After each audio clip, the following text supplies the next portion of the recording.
Hello, and welcome. Tonight, we journey back into the heart of the medieval world, focusing not on castles and kings, but on the quiet resilience of the common folk. We'll explore how medieval peasants, who formed the vast majority of the population, endured the biting cold of winter nights and navigated the multitude of challenges inherent in their existence.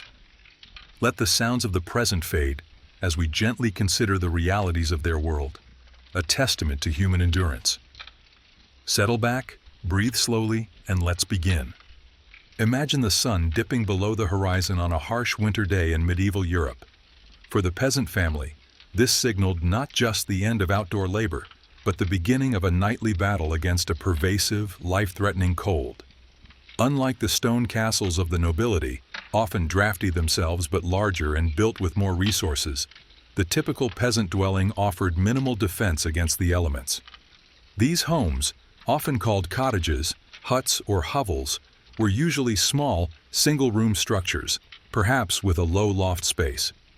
The walls were commonly constructed from timber frames filled with wattle and daub, a mixture of woven branches or sticks, wattle, plastered with clay, mud, straw, and animal dung, daub. While readily available and relatively easy to repair, this construction offered poor insulation. Wind could whistle through gaps that opened as the daub dried and cracked, or where it met the timber frame. Stone was sometimes used, particularly in upland areas, but often crudely assembled with mud mortar, still leaving plenty of entry points for the cold air.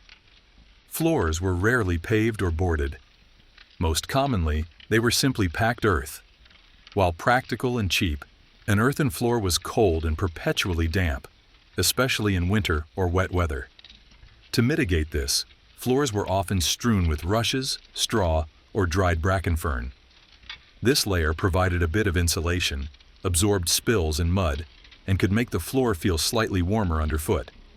However, it needed periodic replacement as it became soiled, flattened, and potentially infested with vermin like fleas, lice, and mice. The roof, often thatched with straw or reeds, provided reasonable waterproofing if well maintained. But thatch, too, offered limited insulation against the cold seeping down from above. Windows were a luxury. If present at all, they were small openings designed to minimize heat loss. Glass was prohibitively expensive for peasants, so these openings might be covered with wooden shutters, oiled cloth or paper, or perhaps thin, translucent sheets of animal horn. These coverings let in minimal light and did little to keep out determined drafts. Doors were simple wooden affairs, often ill-fitting, allowing cold air to seep in around the edges and underneath.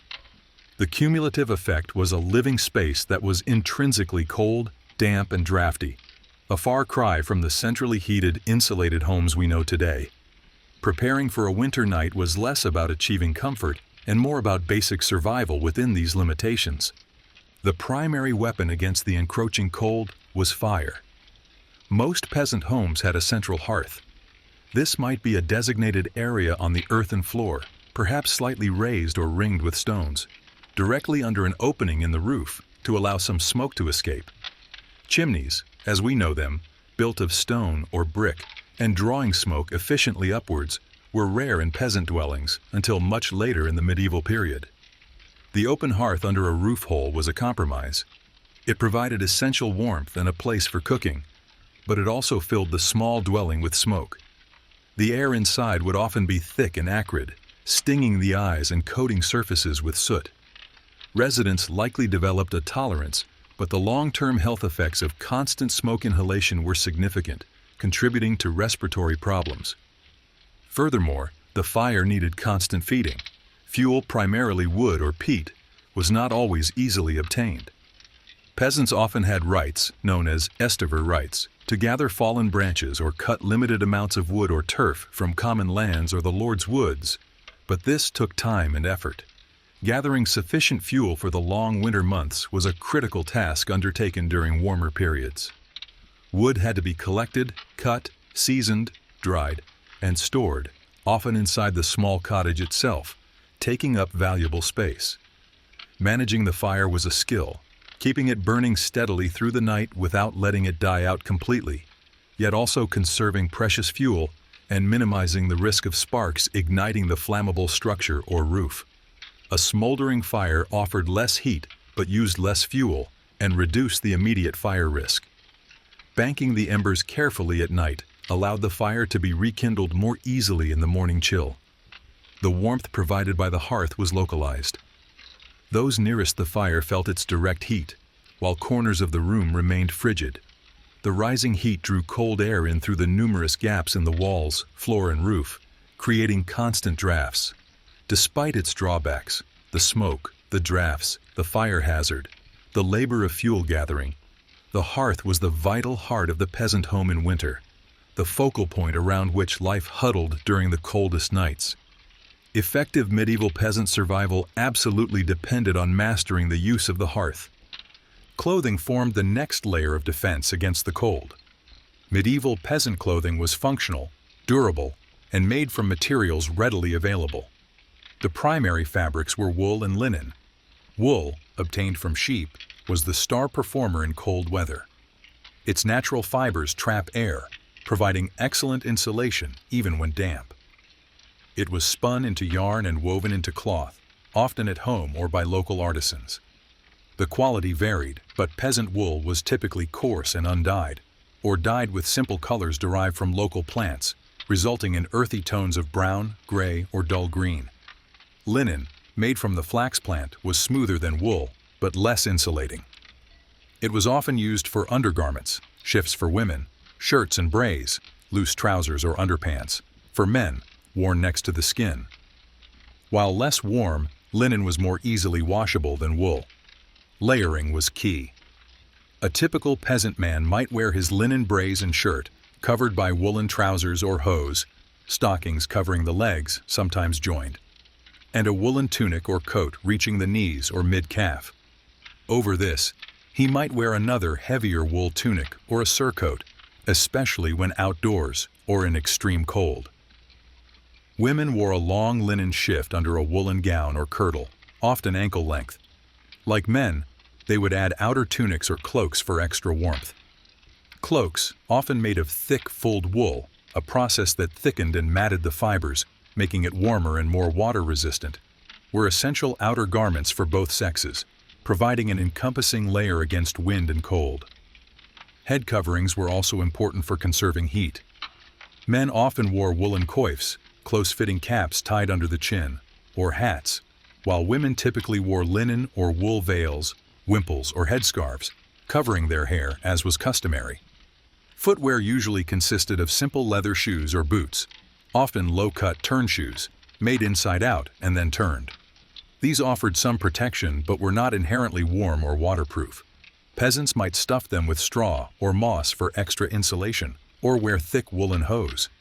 Garments were generally loose-fitting enough to allow for multiple layers underneath, without restricting movement, crucial for performing physical labor even in winter. The focus was entirely on practicality and warmth, using the insulating properties of wool and the principle of layering to trap body heat as effectively as possible within the limitations of available materials and technology. There was little room for fashion as we understand it. Survival dictated form and function. When darkness fell and the fire was banked low to conserve fuel, the final refuge was bed. Beds for peasants were rudimentary. Some might have a simple wooden frame, but many slept on pallets laid directly on the floor or on a slightly raised platform. These pallets were essentially large sacks made of coarse cloth, like hemp or rough linen, and stuffed with insulating materials. Straw was common, providing bulk and trapping air. Rushes, dried leaves, or even heather might also be used. These fillings needed to be changed periodically as they became compressed, damp, or infested with pests. The concept of individual beds or private bedrooms was alien to most peasant households. Families typically slept together in one communal sleeping area, often close to the hearth for residual warmth. Sharing body heat was a crucial survival strategy. Huddling together under shared coverings conserved warmth far more effectively than sleeping alone. Coverings were likely blankets woven from coarse wool, animal hides, sheepskin with the fleece left on was particularly warm, or perhaps padded quilts filled with wool scraps or feathers if available. The quantity and quality of bedding directly impacted comfort and survival on the coldest nights. Several layers of wool blankets or a thick sheepskin could make a significant difference. Families would pile on whatever coverings they possessed, burrowing deep into their straw-filled pallets and relying on collective body heat to fend off the penetrating chill that seeped through the thin walls and earthen floor.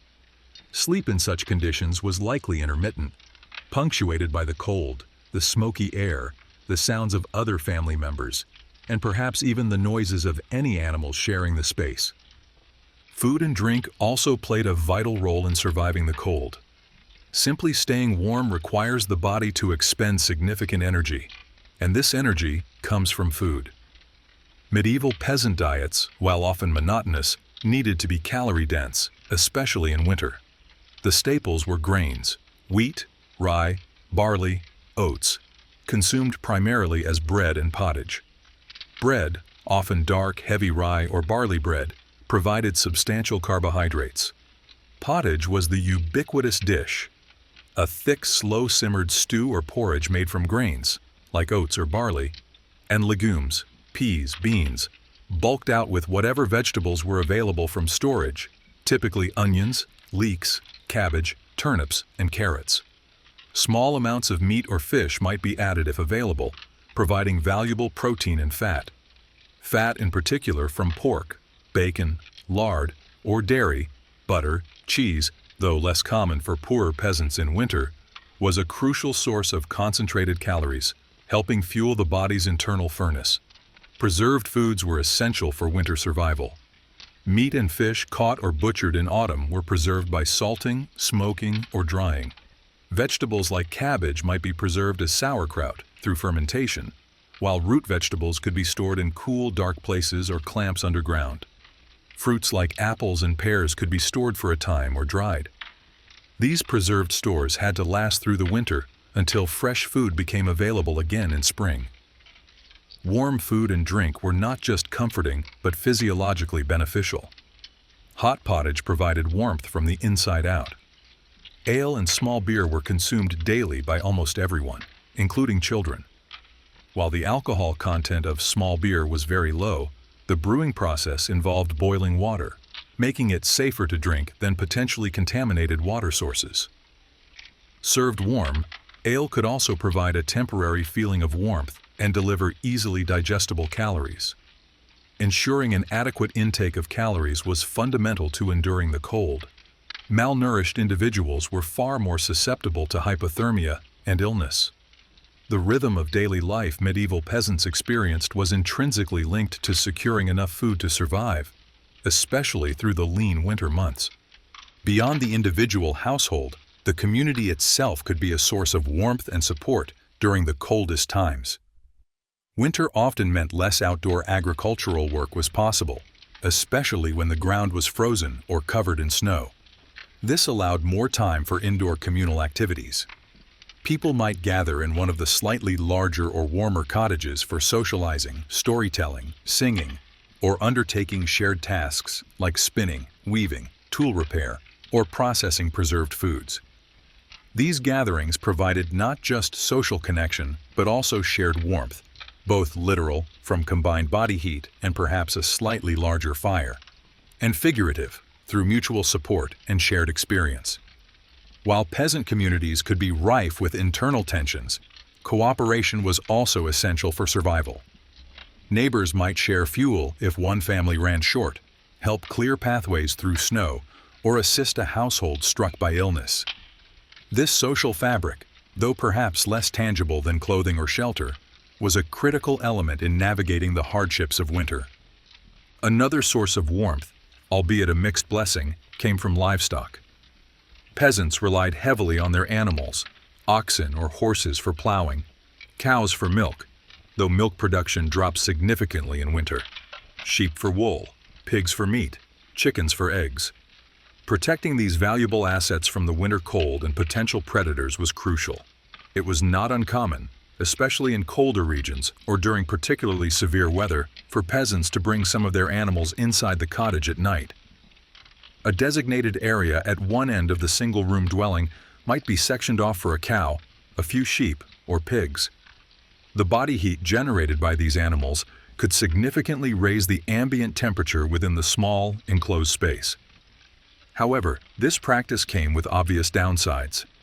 The smell, the noise, and the increased risk of disease transmission between animals and humans due to the close proximity and unsanitary conditions. Sharing living quarters with livestock highlights the desperate measures sometimes necessary for medieval peasant survival in the face of extreme cold. It underscores the lack of separation between human and animal life that characterized much of rural existence. The rhythm of work also adapted to the winter season.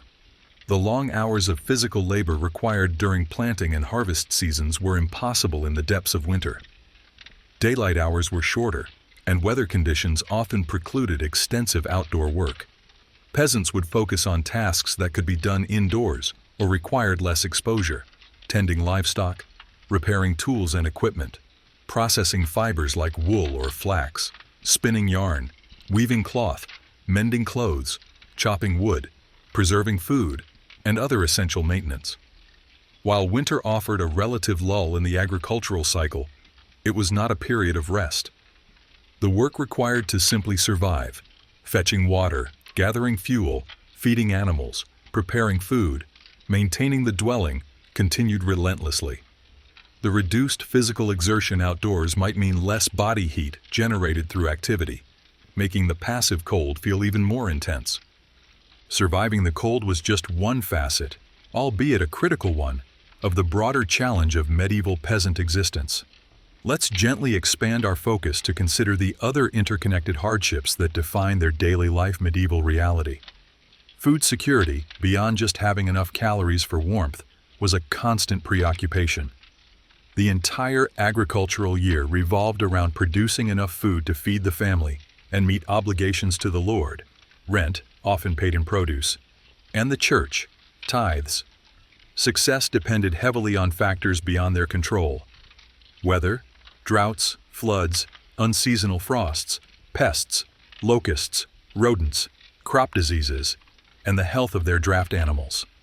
A single bad harvest could be catastrophic, leading to widespread hunger and, in severe cases, famine. Even in average years, the period known as the Hungry Gap, late spring, early summer, when winter stores were depleted and the new crops were not yet ready for harvest, could be a time of severe belt-tightening and malnutrition. Peasants developed sophisticated knowledge of crop rotation, soil management, using animal manure, and selecting appropriate crops for their land, but they remained vulnerable to the whims of nature. Storing the harvests safely was another challenge. Grain needed to be kept dry and protected from rodents and insects, often stored in sacks or bins within the cottage, in rudimentary granaries, or sometimes in pits dug into the ground. Spoilage was a constant threat. The precariousness of the food supply shaped peasant life profoundly, influencing settlement patterns, social structures, and daily routines. Access to safe water was another fundamental challenge. Water sources, wells, springs, rivers, streams, were often shared with livestock and vulnerable to contamination from human and animal waste, especially given the lack of organized sanitation. Fetching water, usually the task of women and children, involved carrying heavy buckets over considerable distances. While people likely developed some immunity to local waterborne pathogens, diseases like dysentery, typhoid, and cholera, spread through contaminated water, were recurrent threats. As mentioned earlier, the consumption of ale and small beer was partly a response to this, as the brewing process killed many harmful microbes. However, reliance on brewed beverages also meant dedicating precious grain resources to brewing instead of bread or pottage. Finding and transporting enough water for drinking, cooking, and minimal washing was a daily, laborious necessity. Health and hygiene, or the lack thereof, permeated every aspect of medieval peasant life. The crowded, smoky, poorly ventilated living conditions, often shared with animals, combined with limited access to clean water and rudimentary waste disposal, chamber pots emptied nearby, lack of latrines, created an environment where diseases could spread rapidly. personal hygiene was limited by the difficulty of heating water and the scarcity of effective soap. Infestations of fleas, lice, and bedbugs were common. Understanding of disease transmission was non-existent in the modern sense. Illness was often attributed to imbalances in bodily humors, divine punishment, or malevolent forces. Healthcare was rudimentary. Local healers, often women with knowledge of herbal remedies passed down through generations, provided basic care.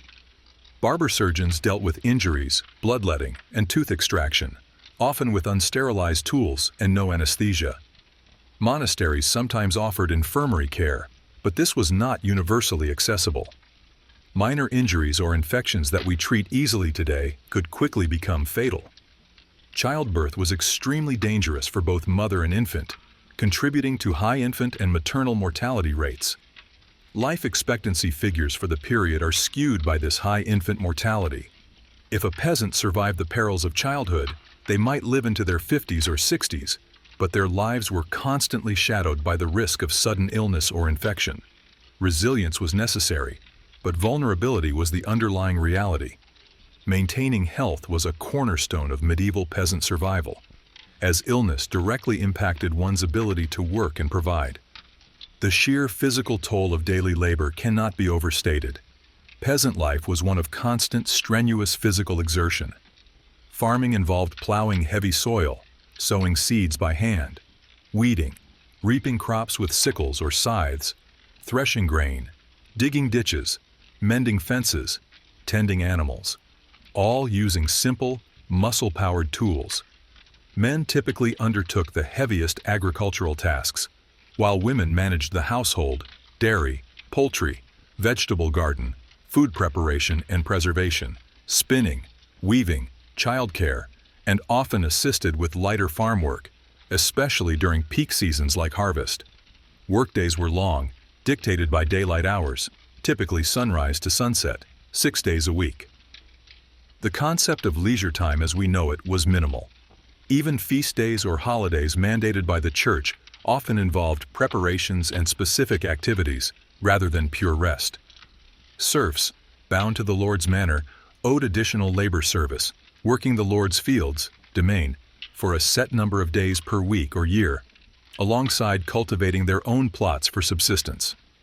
This relentless physical demand, combined with often inadequate nutrition, led to wear and tear on the body. Arthritis and other skeletal issues related to heavy labor were likely common afflictions among older peasants. Personal safety and security were also less certain than in many modern societies. While rural communities could be close-knit, they were not immune to violence. Disputes over land, resources, or personal matters could escalate. Banditry and raiding were threats, especially in less settled areas or during times of war or unrest. The formal justice system was often distant and administered by the lord of the manor or royal officials. Punishments could be severe, including fines, public humiliation, stocks, pillory, mutilation, or execution. Peasants had limited recourse against perceived injustices, particularly if perpetrated by their social superiors.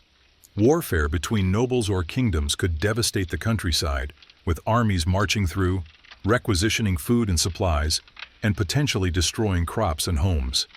Peasants were largely defenseless against organized military forces. Their security depended on the stability provided by their lord and the strength of their community bonds. But these could be fragile in the face of larger conflicts or systemic breakdowns of order. Daily life medieval peasants knew involved navigating a world with fewer safety nets and more unpredictable threats. Finally, the rigid social structure of feudalism profoundly shaped peasant existence. Most peasants were unfree serfs, legally tied to the land they worked. They could not leave the manor, marry, or even have their children educated without the Lord's permission. They owed various obligations to the Lord, including labor services, rent, in cash, produce, or labor, and fees for using the Lord's mill, oven, or winepress. While freeman peasants existed, owning or renting land with fewer obligations, they still occupied a low rung on the social ladder with limited rights and opportunities. Social mobility was extremely rare. A peasant was born into their station and expected to remain there. This lack of freedom and agency, combined with heavy obligations, defined the parameters of their lives. The church also played a massive role, providing spiritual guidance and a framework for understanding the world, but also demanding tithes, typically 10% of produce, and enforcing religious observances. While offering solace and community, the church also reinforced the existing social hierarchy, teaching that one's place in society was ordained by God. Navigating this complex web of social, economic, and religious obligations was essential for survival. Acceptance of one's lot, adherence to tradition, and reliance on community were key coping mechanisms within this constrained social world. Thinking back to that cold winter night, we see it wasn't just about surviving the dropping temperatures. It was about having enough stored food to maintain energy, clothing adequate to insulate, shelter sturdy enough to offer minimal protection, fuel gathered to feed the hearth, and the collective warmth of family, perhaps even animals, huddled together. It was about the knowledge passed down through generations on how to manage resources, predict weather, preserve food, and utilize available materials. The struggle against the cold was interwoven with the year-round efforts to secure food, maintain health, fulfill obligations, and navigate the social landscape. The resourcefulness required for medieval peasant survival was immense. They lived intimately with the cycles of nature, understood the properties of wood, wool, and earth, and relied on communal strength and accumulated wisdom. Their lives, viewed through our modern lens, seem extraordinarily harsh, lacking in comfort, fraught with danger, and severely limited in freedom. Yet for centuries, millions endured, adapted, raised families, built communities, and laid the agricultural foundations upon which later societies would be built. Their quiet endurance through the coldest nights and longest days is a profound, often overlooked part of our shared human story. The daily life medieval peasants experienced was a constant negotiation with hardship. From the moment they awoke in their cold, smoky homes, the day presented challenges: fetching water, tending the fire, caring for animals, laboring in the fields or at household tasks, preparing simple meals from limited ingredients, and always being mindful of the resources needed for the coming days, weeks, and seasons. Winter nights were perhaps the most acute expression of this struggle, stripping away the distractions of the day and pitting human warmth and ingenuity directly against the elements. Yet, in their simple, functional clothing, huddled by the hearth or buried in straw pallets, sharing warmth and stories, they found ways to endure. It wasn't comfortable, it wasn't easy, but it was survival, achieved through resilience, resourcefulness, and community. As we draw this reflection to a close, let the image of that medieval peasant family, enduring the winter night together, settle in your mind. Not as figures of pity, but as examples of quiet strength and adaptation in the face of profound adversity. Their world was vastly different from ours, yet their fundamental needs, warmth, food, shelter, community, echo our own. Tonight we step away from the towering keeps and armored knights often depicted in tales of yore. Instead, we turn our gaze towards the fields and villages, to the lives of the vast majority who lived beyond the castle walls. We'll gently explore the relentless rhythm, the daily grind, and the quiet endurance that characterized medieval peasant life. Find a comfortable position, let the day's thoughts drift away, and join me on this quiet exploration of a world both distant and foundational to our own. Imagine the first hints of dawn filtering through the small, unglazed opening of a humble cottage. Long before the sun fully crests the horizon, the medieval peasant family begins to stir, not roused by choice, but by necessity and the ingrained rhythm of survival.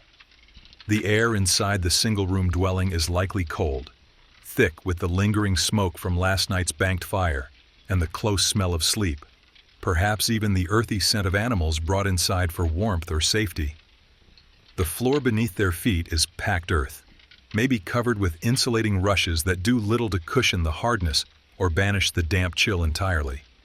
Furniture is sparse, a rough-hewn trestle table, perhaps a few stools or a bench. wooden chests for storing precious belongings and tools, and the shared sleeping pallet, a large sack filled with straw or bracken, now needing to be vacated. The first task, invariably, is tending the fire. The embers from the night before must be carefully coaxed back to life. This central hearth, often just a designated spot on the floor beneath a hole in the roof, is the heart of the home. It provides warmth against the persistent chill, light in the pre-dawn gloom, and the means to cook the day's first meager meal. Fuel wood gathered from common lands, or perhaps peat dug from bogs, is precious and must be used sparingly. While the fire offers life, it also fills the small space with smoke that stings the eyes and coats everything in a layer of soot. Chimneys are a rarity in such homes. The smoke finds its way out through the roof opening or simply seeps through the thatch and porous walls. Before even thinking of breaking their fast, there are animals to tend. A peasant family's livestock, perhaps an ox or two for plowing, a cow for milk, a vital source of protein and fat, a few sheep for wool, pigs rooting nearby, and chickens scratching in the dirt, are their most valuable assets besides the land itself. These animals need feeding, watering, often involving a trek to the nearest well or stream, and sometimes milking. In harsher weather, as we've considered before, some might have spent the night inside, adding their own warmth and scent to the household, and now need to be let out. The health of these animals is paramount. Losing a draft animal could cripple a family's ability to farm, while losing a cow meant losing milk, butter, and cheese. Their well-being is directly tied to the family's survival. Only once these initial, essential chores are underway might thoughts turn to the morning meal. It's unlikely to be elaborate.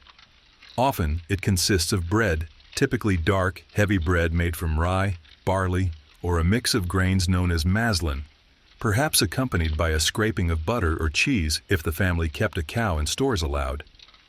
Ale, or small beer, low alcohol, would likely be drunk by all members of the family, often considered safer than water and providing calories. Sometimes, leftover pottage from the previous evening might be reheated. This simple, calorie-focused meal provides the necessary fuel for the long day of physical labor ahead. The concept of a leisurely breakfast is entirely absent. Food is fuel, consumed efficiently to enable the day's work to begin promptly with the rising sun.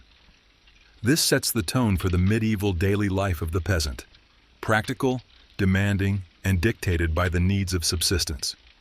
As daylight strengthens, the focus shifts outwards, towards the land. Agriculture was the bedrock of medieval society, and the peasant was its primary engine. The vast majority of the population lived in rural villages and worked the land, either their own small holdings, or, more commonly, strips of land within the manor's large open fields allocated to them by the lord. Added to this was the obligation, for serfs, to work the lord's own land, the domain, for a set number of days each week or year. The agricultural calendar dictated the rhythm of life with relentless precision. Spring was for plowing and sowing, back-breaking work, turning over heavy soil with oxen, or horse-drawn plows, followed by scattering seed by hand. Summer brought weeding, tending the growing crops, haymaking, cutting and drying grass for winter animal fodder, and hoping for favorable weather.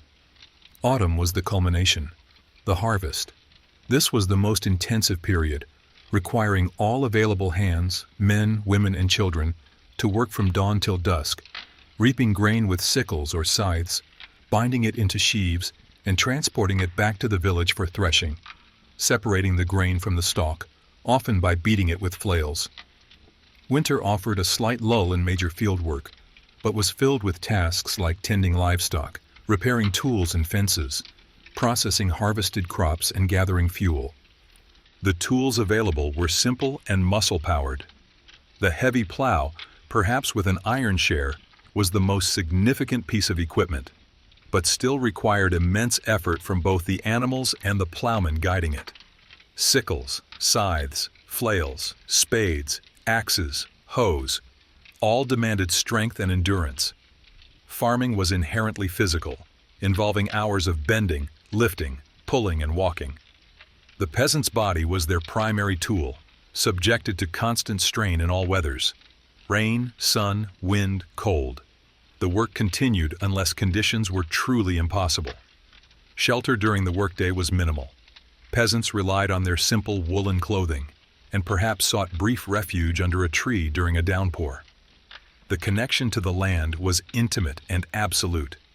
Peasants understood the soil, the seasons, the signs of changing weather, the needs of their crops and animals, with a knowledge born of generations of experience and dependence. Their survival hinged on this knowledge and their ability to coax sustenance from the earth through sheer hard labor. This constant physical exertion defined peasant existence. Central to this existence was food, producing it, preserving it, and having enough of it. The peasant diet, as we've touched upon, was based heavily on grains. Bread and pottage formed the bulk of caloric intake. Pottage, the ever-present stew, was adaptable. It could be thin or thick, depending on available ingredients. Pulses like peas and beans were common additions, providing protein. Vegetables grown in the small garden plots, tofts, attached to their cottages, onions, leeks, cabbage, turnips, carrots, added bulk and some nutrients. Herbs might be grown for flavor or simple remedies. Fruit, such as apples, pears, and berries, was seasonal and consumed fresh or preserved, often dried if possible. Meat was a less frequent component of the diet for most peasants. Pork was the most common meat, as pigs were relatively easy to keep, capable of foraging in woodland for acorns and roots. A family might slaughter a pig in the autumn, preserving the meat through salting and smoking to last through the winter. Beef and mutton were rarer luxuries, as cattle and sheep required more grazing land, often controlled by the lord. Poultry and eggs from household chickens provided valuable protein. Fish was important, especially near coasts and rivers, and was consumed widely during Lent and other fasting periods when the church forbade eating meat. Hunting game like deer or boar in the Lord's forests was strictly forbidden poaching, punishable by severe penalties, though desperate peasants might sometimes risk snaring rabbits or birds. Preservation techniques were vital for surviving the winter and the hungry gap. Salting, smoking, drying, and pickling were the primary methods for meat and fish. Root vegetables could be stored in clamps or cellars. Grains needed careful storage to prevent mold and pests. Ensuring the harvest lasted until the next was a constant source of anxiety. A poor harvest, whether due to drought, flood, pests, or war, could spell disaster. Famine was a recurring threat in the medieval period, capable of wiping out significant portions of the population in affected regions. Even in average years, managing food resources carefully was crucial. Meals were simple, perhaps bread and cheese or leftover pottage taken out to the fields for a midday break, and a more substantial evening meal of hot pottage and bread back at the cottage. Feasting occurred on special occasions, saints' days, weddings, harvest celebrations, providing welcome breaks in the routine and opportunities to consume richer foods, including more meat and ale, often provided by the lord or the community. The medieval society challenges related to food security were profound and shaped every aspect of peasant life. Beyond cultivating their own plots, the lives of many peasants, particularly serfs, were heavily structured by their obligations to the lord of the manor. The feudal system created a hierarchy where land was held in exchange for service and loyalty. Serfs were bound to the land. They were not slaves who could be bought and sold individually, but they were not free either. They could not leave the manor without the lord's permission. They owed him labor service, working his fields, the domain, for a specific number of days each week or year. This work was unpaid and took precedence over working their own land. They also owed rent, which could be paid in cash, increasingly common later in the period, in kind, a share of their harvest, or through additional labor. Furthermore, they often had to pay fees, known as banalities, to use the lord's mill for grinding grain, his oven for baking bread, or his wine press. Failure to meet these obligations could result in fines or other punishments. Even freemen peasants, who might own their land or rent it for cash, still lived under the lord's jurisdiction and owed certain dues or services. The manor court, presided over by the lord or his steward, settled local disputes, regulated agricultural practices within the open field system, like deciding when to plant or harvest communal fields, and enforced the lord's rights. While offering a degree of order and protection, the manorial system fundamentally restricted the peasants' freedom and economic potential. Their labor generated the surplus that supported the lifestyles of the nobility and clergy. In towns, a different structure existed around guilds, which regulated trades and crafts.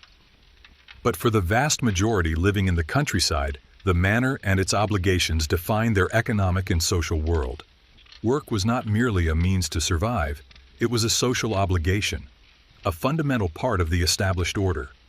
Children were integrated into the workforce from a young age, performing tasks suited to their abilities, scaring birds from crops, gathering firewood, fetching water, helping with weeding or animal tending.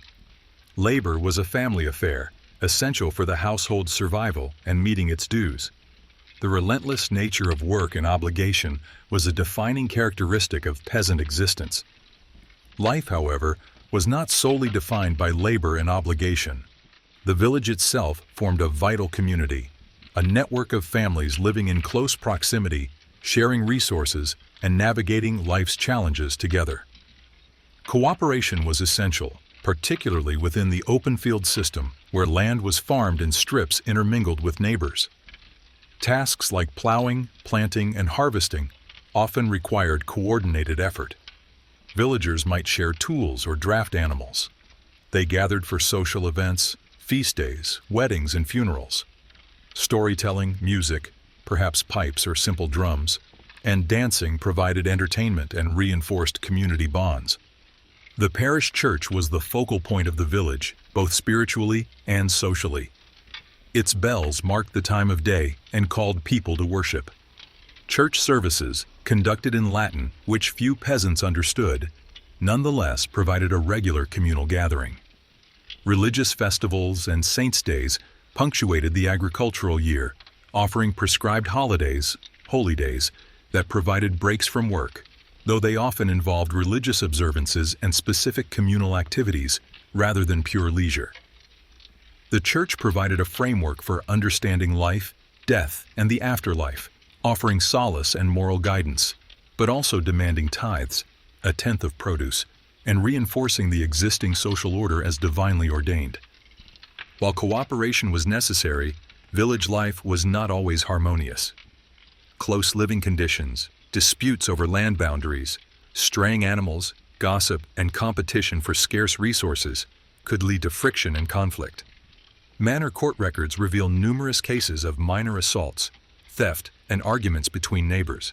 However, the overarching need for mutual support in the face of shared hardships, bad weather, disease outbreaks, excessive demands from the Lord, often fostered a strong sense of collective identity and resilience.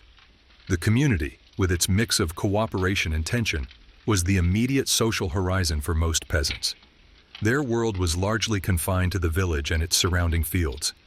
Travel was difficult, sometimes dangerous, and undertaken mostly out of necessity, pilgrimage, visiting nearby markets. News from the wider world arrived slowly and sporadically via traveling merchants, pilgrims, or officials. This localization fostered strong community ties, but also limited perspectives. The physical environment presented constant hazards beyond the weather and the demands of labor. Sanitation, as we understand it, was non-existent. Waste disposal was rudimentary, often involving simply throwing refuse and chamber pot contents into the street or onto a nearby midden heap. This attracted flies, rats, and other vermin, creating breeding grounds for disease. Clean water sources were often contaminated. Personal hygiene was limited by the scarcity of heated water and effective soap. Homes were crowded, smoky, and difficult to keep clean. Consequently, disease was an ever-present threat. Infectious diseases like measles, smallpox, influenza, typhus, and dysentery swept through communities periodically. Skin infections, respiratory ailments from smoke inhalation, and intestinal parasites were likely chronic problems. The most devastating epidemic was the Black Death, bubonic plague, which struck in the mid-14th century and recurred thereafter, wiping out a staggering proportion of Europe's population and causing profound social and economic disruption. Medical understanding was based on ancient theories of humors, and treatments often involved bleeding, purging, or herbal remedies whose effectiveness varied greatly. Skilled physicians were accessible only to the wealthy elite. Peasants relied on local healers, folk remedies, and prayer. Childbirth was perilous. Infant and child mortality rates were tragically high. Surviving childhood was a major life hurdle. Accidents were another constant danger. Working with farm animals, sharp tools, or near open fires carried inherent risks. A fall, a kick from an ox, a misplaced axe blow, or a simple cut becoming infected could lead to serious injury, disability, or death. Fire was a terrifying hazard, especially in villages where cottages with thatched roofs were clustered closely together. A stray spark from a hearth could quickly engulf a home, and fire could spread rapidly through the village with limited means to combat it. Navigating these daily health hazards and potential accidents was an intrinsic part of medieval daily life. As the sun began to dip towards the horizon, the peasant family would gradually wind down their outdoor labor.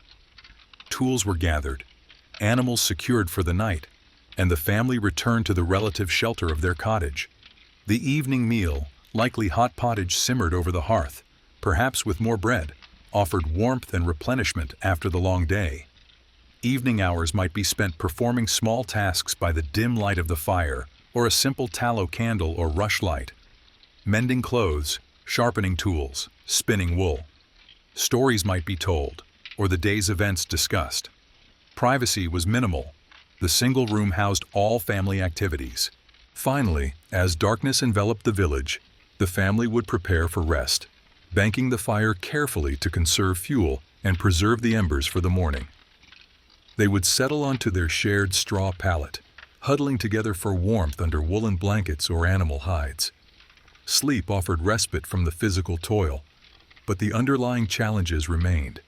The cold could seep in, the smoke might irritate, aches and pains from the day's labor might linger.